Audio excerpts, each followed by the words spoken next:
Hello friends வணக்கம். கிறிஸ்மஸ்க்காக இன்றைக்கி ஒரு டெசர்ட் எப்படி செய்கிறதுன்னு பார்க்கலாங்க. ரொம்ப டேஸ்டியாகவும் ஹெல்த்தியாகவும் இருக்கும்.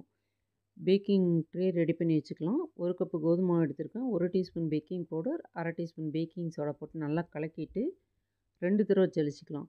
கேக்குக்கு இந்த மாதிரி 2 தடவை ஜலிக்கும் போது கேக் நல்லா சாஃப்டாக கிடைக்கும். வேறு ஒரு பவுலில் 1/4 கப்பு உப்பு போட்டுக்கிறேன்.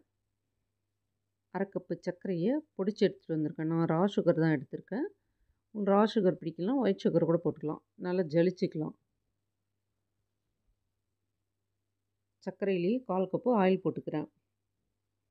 1 ஸ்பூன் கெட்டி தயிர் போட்டுக்கிறேன், புளிப்பில்லாத தயிர். ரூம் டெம்பரேச்சரில் இருக்க பால் 4 1/4 கப் போட்டுக்கிறேன். மொத்தமாக 1 கப்பு பால் போட்டிருக்கேன் நான். நல்லா கலக்கிடலாம்.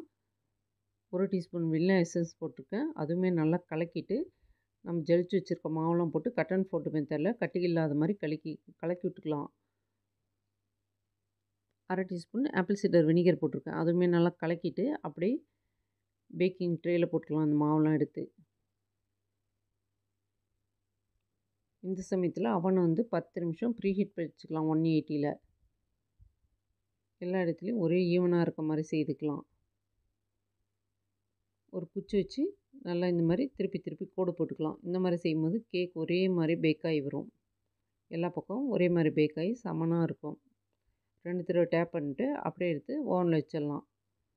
180ல் எனக்கு 20 மினிட்ஸ் ஆச்சு பேக் ஆக்கிறதுக்கு. சூடாக இருக்கும்போது பாருங்கள், கை வச்சு அமுத்தினா அப்படியே நின்றுச்சு.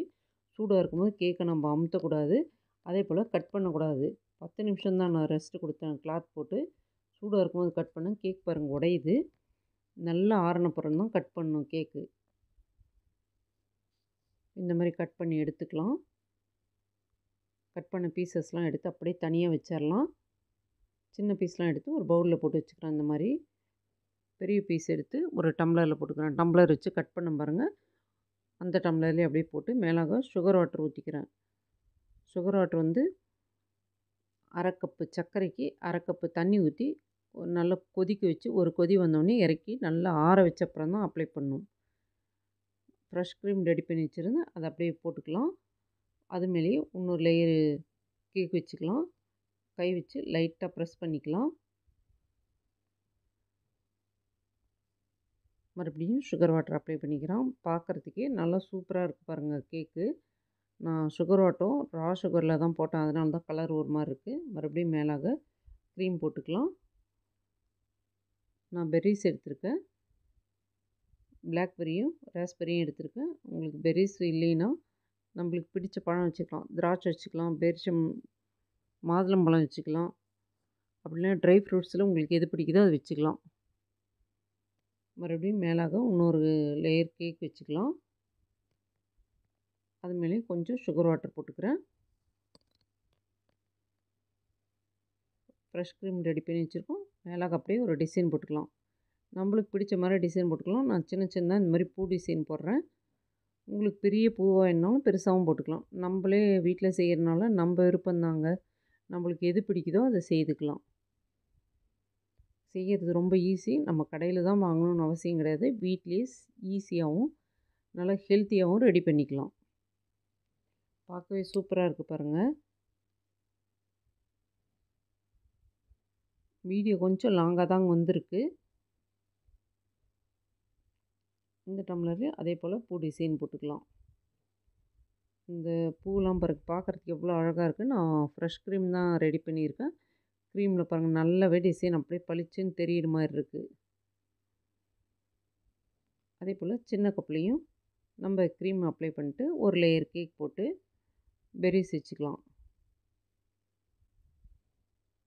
இந்த ரெசிபி உங்களுக்கு பிடிச்சிருந்தால் லைக் பண்ணுங்கள், ஷேர் பண்ணுங்கள், சப்ஸ்கிரைப் பண்ணுங்கள். நம்ம ரெசிபீஸில் எப்பயுமே எக்லெஸ் கேக் தாங்க. இதுமேலே அப்படியே இன்னொரு லேயர் கேக் வச்சிடலாம். கேக் வச்சுட்டு சைடில் பெர்ரிஸ் வச்சுக்கலாம். இந்த கேக்குக்கு பெர்ரிஸ் இல்லைன்னா மாதுளம்பழம் வச்சா நல்லாயிருக்கும். திராட்சை வச்சிங்கன்னா கூட நல்லா சூப்பராக இருக்கும். இப்போ அப்படியே ஒரு டிசைன் போட்டுக்கலாம். இதுலேயும் டெசர்ட் நல்லா ஹெல்த்தியாக ரெடி ஆகிடுச்சிங்க. இது அப்படியே ஃப்ரிட்ஜில் வச்சுட்டு ஒரு 1/2 மணி நேரத்துக்கு அப்புறம் எடுத்து சாப்பிட்டிங்கன்னா டேஸ்ட் அப்படியே அருமையாக இருக்குங்க. பார்க்கவே பாருங்கள் நல்லா சூப்பராக இருக்குது. அவ்வளோதான் பாருங்கள், நல்லா ரெடி ஆயிடுச்சு. மேலாக அப்படி கொஞ்சமாக நான் பழம் வச்சுக்கிறேன், ட்ரை ஃப்ரூட்ஸே பெர்ரிஸே வச்சுக்கிறேன்.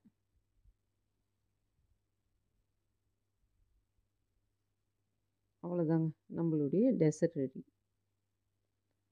இந்த கிறிஸ்மஸ்க்கு நீங்களும் செய்து பாருங்கள், நல்லா சூப்பராக இருக்கும்.